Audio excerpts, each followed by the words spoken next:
Hi everyone, my name is Damien, and this video is about a third model of a relatively small set, the 365-piece Roadwork Crew, set number 42060 from LEGO Technic.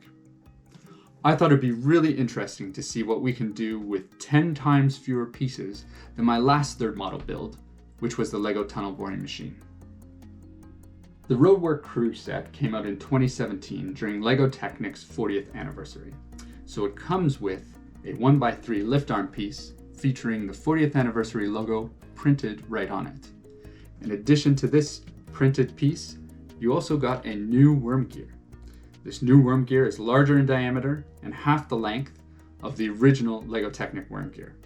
This allows it to mesh with gears that the original worm gear was unable to mesh with, the 20-tooth and 36-tooth gears.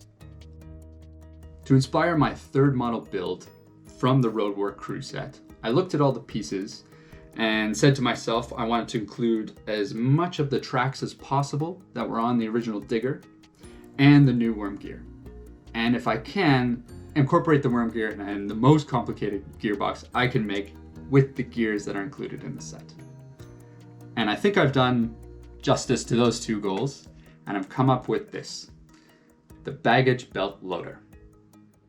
For this design, I started building the baggage belt first. The baggage belt uses 2 of the 4 available 16-tooth gears to run the belt itself.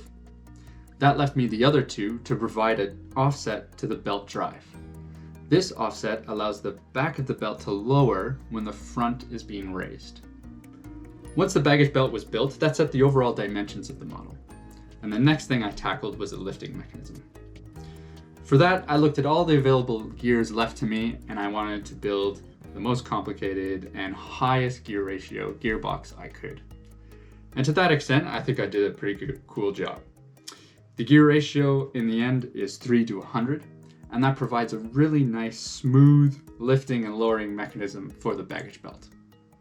All of the controls for the baggage belt are on the same side of the model, the belt drive and the lifting and lowering mechanism. And as you'd expect from something with 4 wheels, there's a small axle at the top that provides steering controls. It was really interesting going through the third model exercise with a smaller set.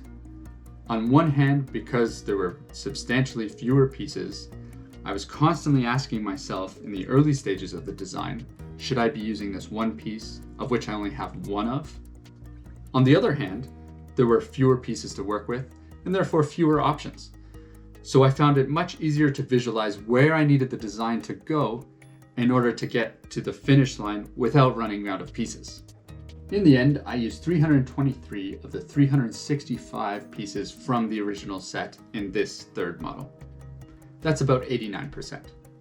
And given the look, feel, and functionality, I'm really pleased with how this guy turned out. In addition to this video, I've also made a step-by-step instruction manual that I've made available for free on Bricklink, and I'll leave a link to the instruction manual in the description below. Thanks a lot for watching.